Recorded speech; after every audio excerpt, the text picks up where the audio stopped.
mudahkan. Maka dengan demikianlah kata Rasulullah, siapa yang hadir dalam bertaziah dia akan mendapatkan pahala sama dengan orang yang ditimpa musibah itu.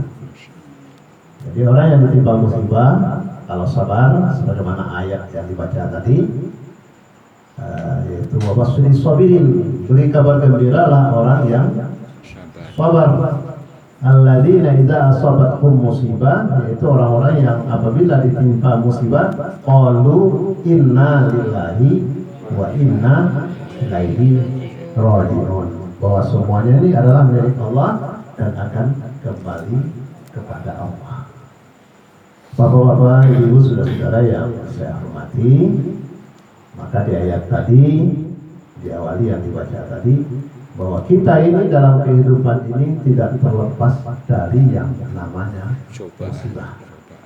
Tadi ayat yang dibaca itu tadi surah Al-Baqarah, walanabluwannakum bisyai'in minal khawf wal ju' wa naqsim minal amwal wal anfusi was samarat wa basyiris sabirin alladzina idza asabathum musibah qalu inna lillahi wa inna ilaihi raji'un ulaika alaihim shalawatun min rabbihim wa rahmah wa ulaika humul muhtadun. Bahwa kita ini kata Allah akan diuji sedikit, sedikit. Walanabluwannakum bisyai'in minal khawf, rasa takut itu ujian. Ada saja rasa takut, rasa cemas, mau ada gempa, mau ada apa, itu ujian itu semua. Ada rasa takut gitu, was-was di hati itu ujian. Khauf wal ju' itu kelaparan, susah kehidupan, itu juga ujian. Susah gitu, kelaparan, wal ju'. Walanabluwannakum bisyai'in minal khawf wal ju' wa naqsim minal amwal, itu juga ujian. Wa naqsim minal amwal itu kekurangan harta benda. Itu juga merupakan ujian, uji kita ini. Wal anfus, nah inilah yang terjadi pada hari ini di keluarga kita. Wal anfus itu kematian, kekurangan jiwa. Ada salah satu dari keluarga kita yang sudah diambil oleh Allah Subhanahu wa taala. Itu juga ujian. Wal anfus was samarat. Samarat itu buah-buahan. Kekurangan buah-buahan itu juga ujian. Was samarat wa basyiris sabirin, beri kabar gembiralah orang-orang yang sabar. Alladzina idza asabathum musibah, yaitu orang-orang yang apabila ditimpa musibah qalu inna lillahi wa inna ilaihi raji'un, bahwa semuanya itu adalah milik Allah. Anak kita milik Allah, saudara kita milik Allah, orang tua kita milik Allah, suami kita milik Allah, istri kita milik Allah, dan akan diambil kembali oleh Allah, diambil kembali oleh yang punyanya. Maka di situ harus kita bersabar. Tidak boleh kita berkeluh kesah, tidak boleh kita menyesali, apalagi dilarang sekali kita meratap. Meratap itu tidak terima, apalagi sampai merobek-robek pakaian, memukul-mukul muka. Nah, itu tidak boleh. Tetapi kalau menangis itu hal yang wajar. Bahkan tidak ada orang yang tidak menangis ditinggalkan oleh orang yang dicintai. Nah, itu hal yang wajar. Nabi saja sampai keluar air matanya menetes kepada Nabi, anaknya menangis.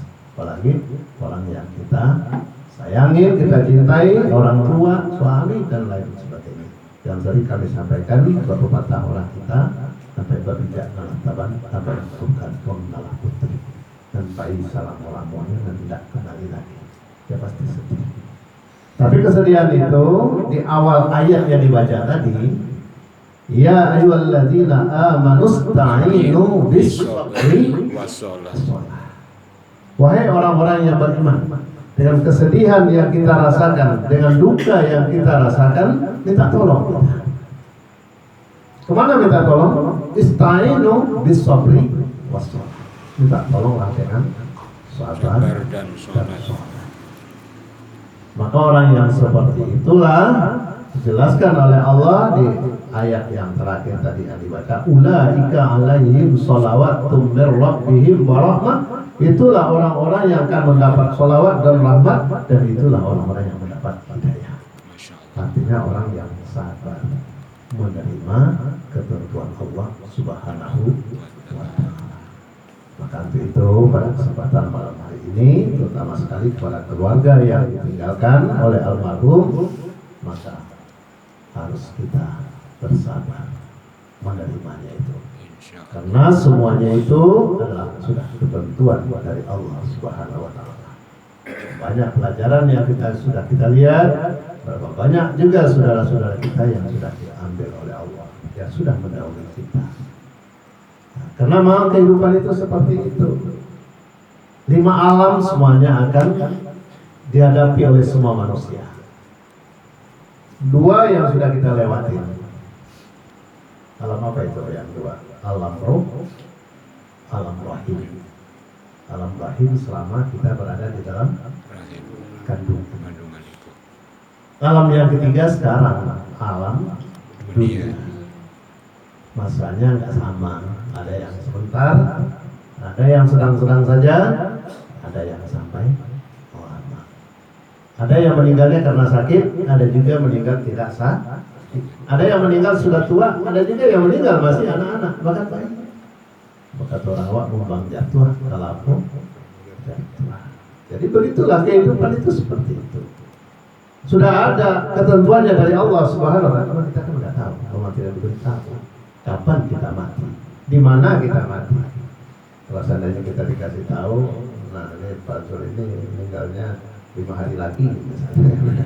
Kasih tahu kan, siap-siap. Mungkin masih terus di 5 hari. Tidak ada kita yang tahu. Tahu? Maka itulah ayat yang kami baca tadi, fa iza jaa ajaluhum la yastakhiruna sa'atan wa yastaqdimun. Kalau ajal itu sudah sampai, tidak bisa diakhirkan, tidak bisa dimajukan sesaat pun, sedetik pun. Maka itu kita lihat kadang-kadang ada orang yang meninggal dalam perjalanan, ada yang meninggal di kamar di rumahnya, ada yang di rumah sakit. Bahkan ada sedang membaca Al-Quran langsung jatuh. Ada juga kita lihat sedang sholat juga. Nah, itu tidak bisa diakhirkan, tidak bisa dimajukan sesaat. Tidak ada kesempatan lagi untuk kita berbicara dengan keluarga kita. Kalau ajal itu sudah sampai. Ya, mungkin kita nego dengan malaikat, tunggulah dulu malaikat, saya pulang dulu, ngomong dulu sama keluarga, ada. Mau ngasih tahu dulu sertifikat di mana segala macam kan nggak ada. Nah, maka itulah kehidupan ini seperti itu. Jadi alam dunia dan juga alam yang berikutnya, alam keempat yaitu alam barzah atau alam kubur. Alam barzah itu awal dari alam akhirat, akhir dari alam dunia. Setelah itu barulah alam akhirat. Nah, di alam kubur itu, di alam barzah itu Nabi juga mengatakan bisa saja alam barzah itu bagi seseorang menjadi taman-taman surga, dan bisa juga menjadi lubang-lubang neraka. Maka mudah-mudahan doa kita semua, harapan kita semua, almarhum kuburannya menjadi taman-taman surga. Amin, Allahumma amin. Segala amal ibadahnya diterima oleh Allah Subhanahu. Kemudian kalau tentang dosa, tidak ada orang yang tidak punya dosa. Maka mudah-mudahan juga dosa yang mungkin pernah dia perbuat akan diampunkan oleh Allah Subhanahu wa Ta'ala. Karena kalau dosa sudah diampun, sebesar apapun dosa yang diperbuat oleh seseorang, kalau dia semasa hidupnya masih minta ampun kepada Allah Subhanahu wa Ta'ala, maka dihapuskan oleh Allah Subhanahu wa Ta'ala. Karena di dalam surat At-Tahrim ayat 8 itu dikatakan, asa rabbukum ayyukafir ankum sayyi'atikum wa yudkhilkum jannatin tajri min tahtiha. Ayat ini diawali, ya ayyuhalladzina amanu tubu ilallah taubatan nasuha. Wahai orang-orang yang beriman, taubatlah kepada Allah, minta ampunlah kepada Allah, ingatlah dengan segala kesalahan itu, kemudian kita menyesal. Maka kalau ini dilakukan sebelum kematian itu datang, asa rabbukum ayaghfir ankum sayyi'atikum wa yudkhilkum jannatin tajri min tahtiha. Artinya dihapuskan semua dosa-dosa kita itu, dihilangkan oleh Allah semua dosa-dosa kita itu, maka masuklah ke dalam surga yang mengalir sungai-sungai di bawah. Maka oleh karena itu kita juga tidak boleh putus asa dengan rahmat Allah. Seandainya mungkin pernah kita berbuat salah, pernah berbuat dosa, jangan putus asa. Aduh, udah kadung, udah ini. Jangan. Karena Allah mengatakan juga di dalam surah Az-Zumar, "Qul ya ibadiyalladzi asrafu ala anfusihim." Hai hamba-hambaku yang bersalah. Hai hamba-hambaku yang berdosa. Jangan putus asa dengan rahmat Allah.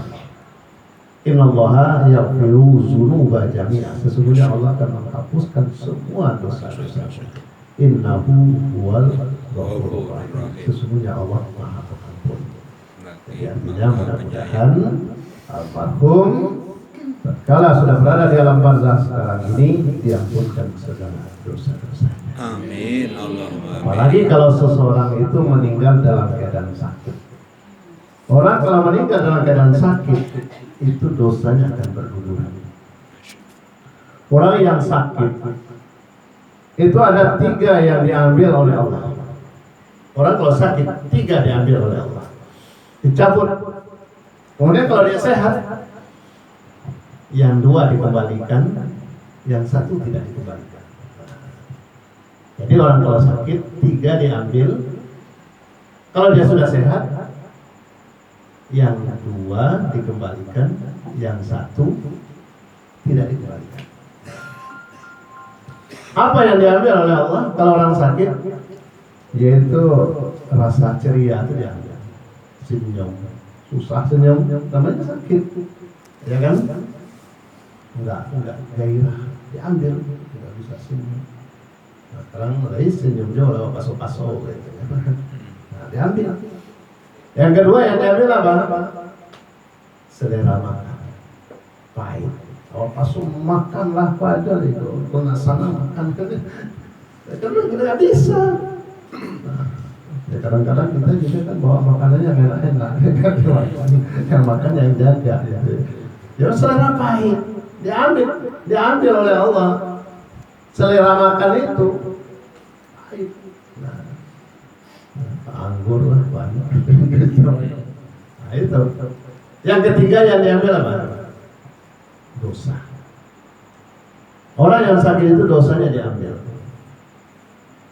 Karena kebiasaan orang yang sakit, karena terasa sakit, dia akan mengucapkan istighfar.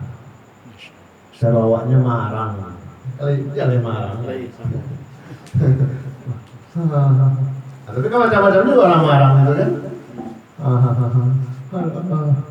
Malah saya itu aja nggak ada yang tapi astagfirullahaladzim. Keluarkanlah kata-kata Istighfar. Jadi jangan marang sakit itu nggak boleh. Pulang menyesali. Allah, aku macam aku, lama saya boko. Ya boleh. Jadi menyalahkan Allah. Tapi tatkala kita sakit coba itu, ya keluarkanlah kata-kata istighfar. Astagfirullahaladzim. Nah, tatkala itulah istighfar kita keluar itu, di situ juga dosa kita keluar. Karena biasanya orang yang sakit baca istighfarnya dalam hati, ya tak?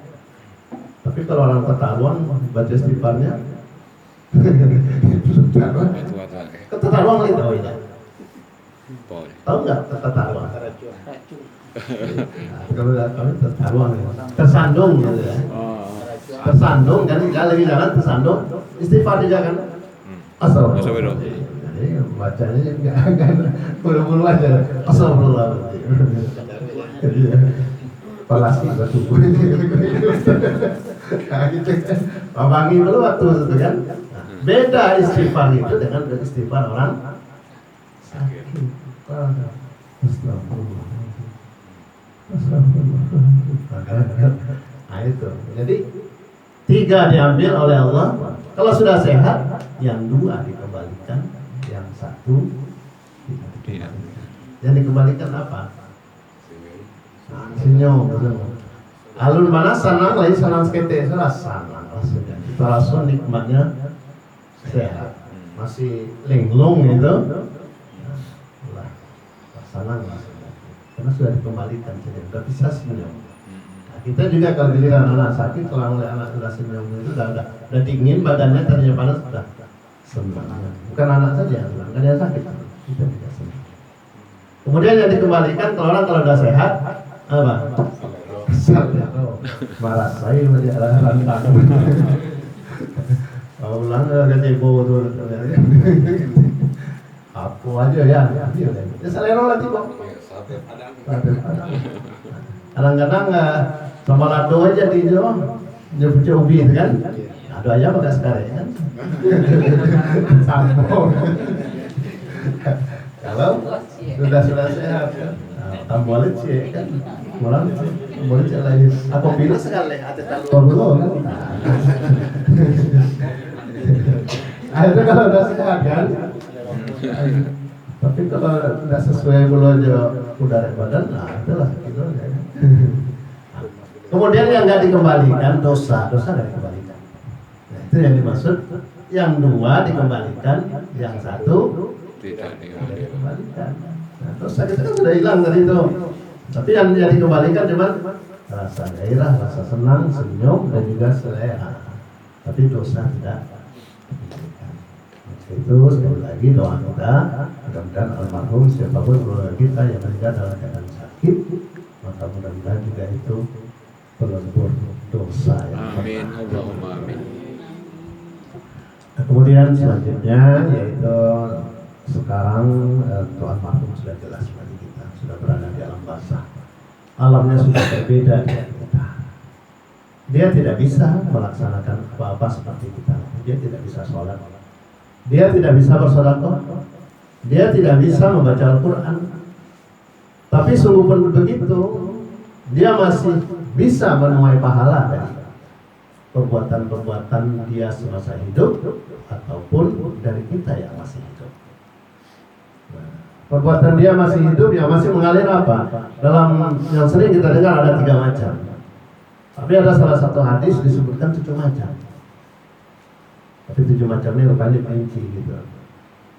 Dijelaskan di situ, apabila seseorang itu semasa hidupnya menanam pohon itu berbuah, dinikmati oleh siapapun, dinikmati oleh manusia, binatang, maka selama itu masih ada mengalir. Masya Allah. Amin. Maka kalau di kampung orang tiap hari Jumat itu ngasih sedekah ke masjid, kadang-kadang disebut itu. Nah, ini sedekah 100.000 untuk orang tua kami siswa nanam durian. Nah, ini disebutkan itu malah. Nah, belum orang udah disebutkan itu. Dekatnya diambilin orang tuh nggak apa-apa. Itu, ya itu.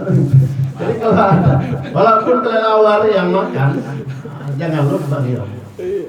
Kalau ada utang, ada utang. Abi jambu ada ini. Padahal itu mengalir itu bahannya. Apanya? Itu. Ya enggak. Atau kalau misalnya rambutan menjulur ke rumah orang, ya biar. Kalau perlu kita ngomong, Pak ini menjulur nih sampahnya terus buahnya ambil lah. Ini nggak apa-apa. Jadi boleh nggak apa-apa diambil. Silakan. Tapi kalau ayam menjulur ke rumah orang, jangan dipotong. Kalau jambu, ya misalnya batang pisang di situ, buahnya ke sini kan, masa kamu di sini? Daunnya bawaannya nyapu kan? Nah, kita yang punya sebelah juga harus ngomong. Nah, ambillah. Atau kalau pisang ya ditebang, dia agak sesikit ya kita.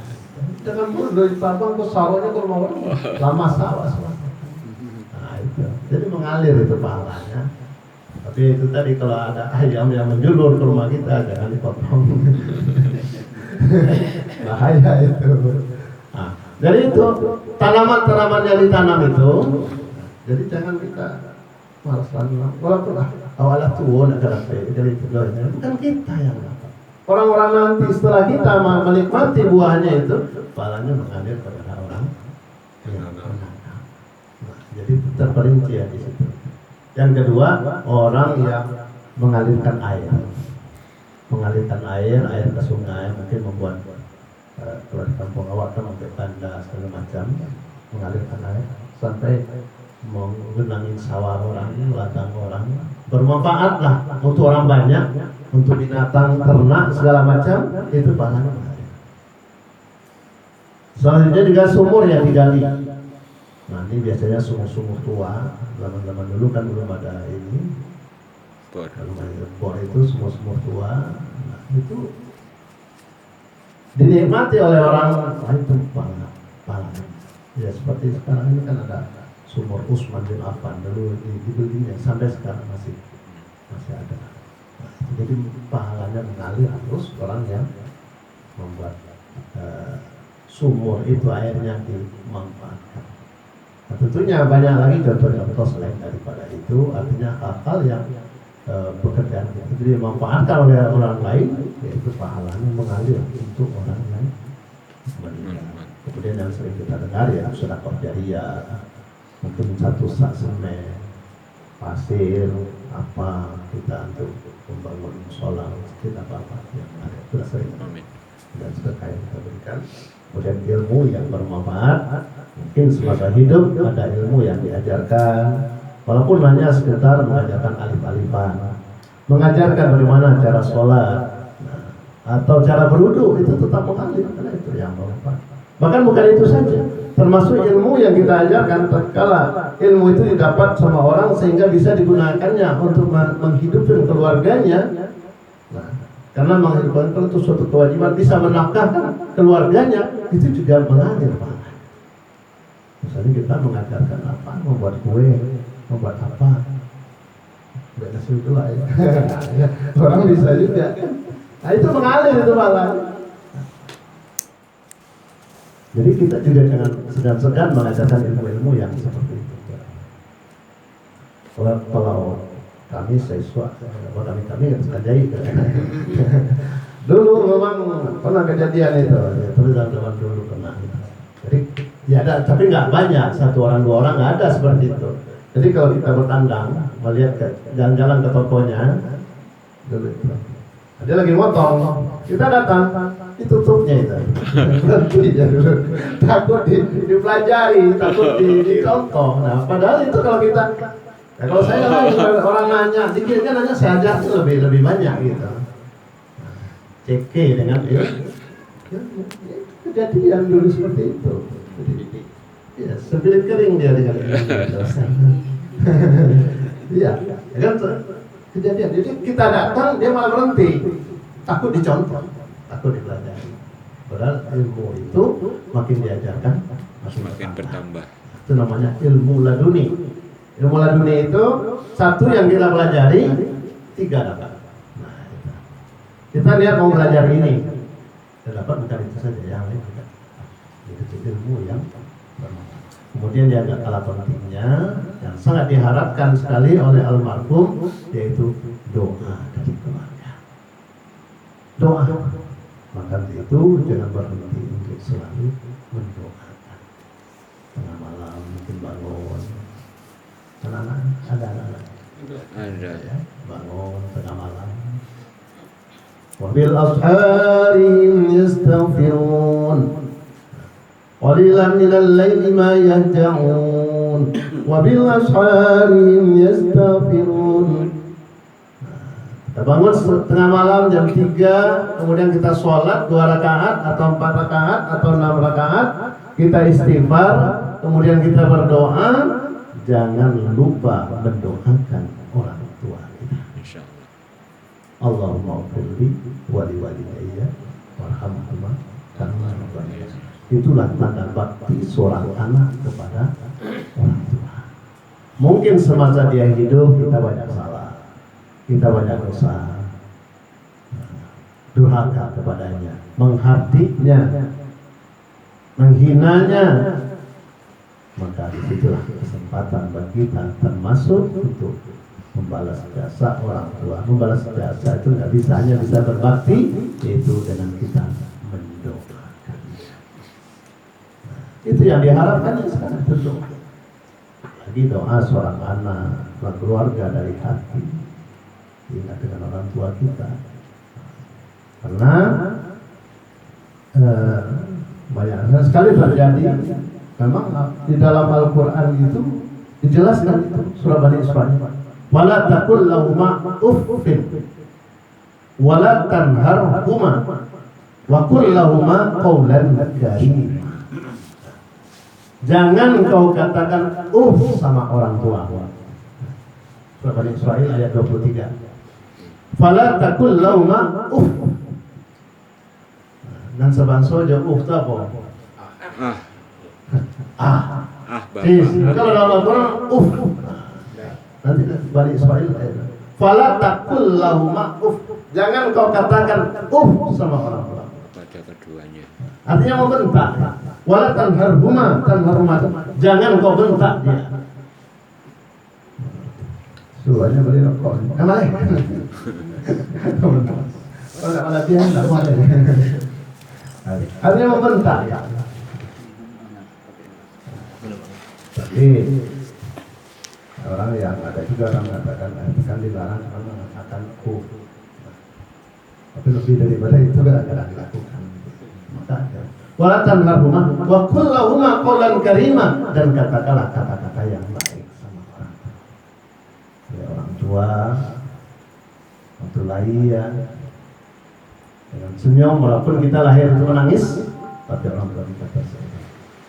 Sambil balagu menakan doang sidiran tulang, ubik jari yang kularetan ganti tawa besi ini, ubik martu pantang bepati, malah pandai pulang dari sawah.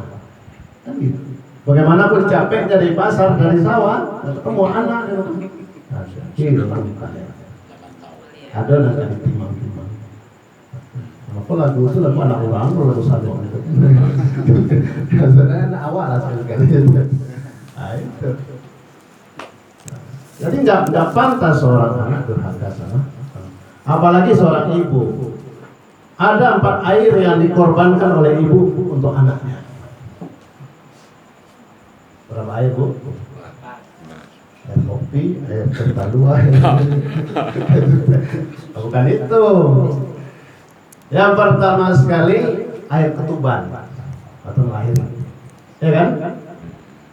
Air ketuban. Yang kedua air darah, bersimbah darah. Kadang-kadang meregang nyawa, lemah. Karena sampai nggak sadar diri melahirkan anak. Air apa lagi? Air mata. Tapi sebelum air mata, air keringat. Air keringat. Limo berarti. Hah? Limo berarti. Air mata jadi susu. Oh iya, lupa. Lalu ya pintar Bang Fadli. Oh iya. Iya, 5 benar. Air susu, benar. Iya 5. Nah, itulah rezeki yang dijamin dari air susu itu, Bapak. Jadi rezeki itu tidak ada. Jadi menerangkan itulah suara sakit. Ada sakit itu ada 9 macam. Ada rezeki yang dijamin. Yang dijamin apa? Nggak bisa ngapa-ngapa baru lahir sudah ada rezekinya, ya nggak? Apa rezekinya? Air susu, langsung berair susu. Rezeki yang dijamin air susu. Rezeki karena silaturahmi, karena silaturahmi ada rezeki. Rezeki karena menikah, ada rezeki istri. Rezeki karena punya anak, ada rezeki. Rezeki karena bersedekah, karena Allah berdoa. Mereka berdoa, Allahumma ati mumtikan khalafa, ya Allah ganti harta sebulan yang dia keluarkan. Itu doa mereka. Ganti harta sebulan ya. Jadi ada rezeki karena sedekah, ada rezeki karena istighfar, ada rezeki karena ketakwaan, dan diduga-duga, ada saja rezeki. Ada rezeki karena usaha, jadi yang usaha itu ini kenapa usaha? Jadi tadi air susu itu rezeki. Baru lahir sudah ada air. Nah, sudah itu baru air keringat. untuk anak, air keringat, baik bapak-bapak maupun ibu-ibu sama saja. Peras keringat, banting, tulang, laman jagung, palu hawa, mencari pipi, kadang siang jadi malam, malam jadi siang, kapalo jadi kaki, jadi kapalo. Ngapain itu? Nyari duit, keringatan untuk keluarga. Kadang-kadang biarlah kita tidak makan asal anak bisa Makan. biarlah kita tahan perut kita asal bisa membiayai sekolah. Nah, itu jasa. Kemudian air mata tengah malam, seorang ibu, seorang ayah bangun, kemudian dia menangis, berdoa kepada Allah sampai menetes air mata, bagaimana anaknya menjadi anak yang baik. Nah, ini pesan dari Nabi. Jadi gitulah jasa. Jadi maka terhadap kita siapapun kita, terhadap orang tua kita yang sudah tidak ada, jangan sampai lupa kita untuk tidak mendoakannya. Doakan subhanallah. Bahkan ada dijelaskan di dalam salah satu, kalau ada orang sampai 3 hari tidak mendoakan orang tuanya, itu sudah dikategorikan itu durhaka. 3 hari. Nah, kalau kita orang-orang kita yang sholat ini tidak mungkin kita tidak doa. Karena kita setiap habis sholat rata-rata kita berdoa kan? Apa kira-kira doa kita? Apa cuma Rabbana atina fid dunya hasanah saja? Tidak kan? Macam-macam doa yang kita sampaikan. Kemudian pasti kita selipkan doa untuk orang tua kita. Jadi itu doakan dia selalu, itu yang diharapkan. Ada juga dalam salah satu hadis, malaikat itu melarang malaikat yang sedang menyiksa mayat di dalam kubur, hentikan siksaanmu ini, karena seorang bapak ini sedang didoakan oleh keluarganya, suruh menghentikan. Selanjutnya bapak-bapak, ibu-ibu, saudara-saudara jemaah Allah, itu untuk keluarga terdekat. Kemudian untuk kita ini, Nabi mengatakan sampai jam berapa? Jam 2 balik. Karena ini ya saya kantor. Ini kalau dirantang nggak mau panjang, jadi aslinya bisa juga. Kata lain aja. Jadi kata Nabi, ada 9 wasiat Rasulullah. 9 dia diskusi, ada 9 wasiat. Tapi jangan Rasulullah cuma sampai 9 sudah berpagi. Iya. Jadi 9 itu salah satunya. Jadikanlah iktibar apa yang dilihat. Iktibar itu pelajaran yang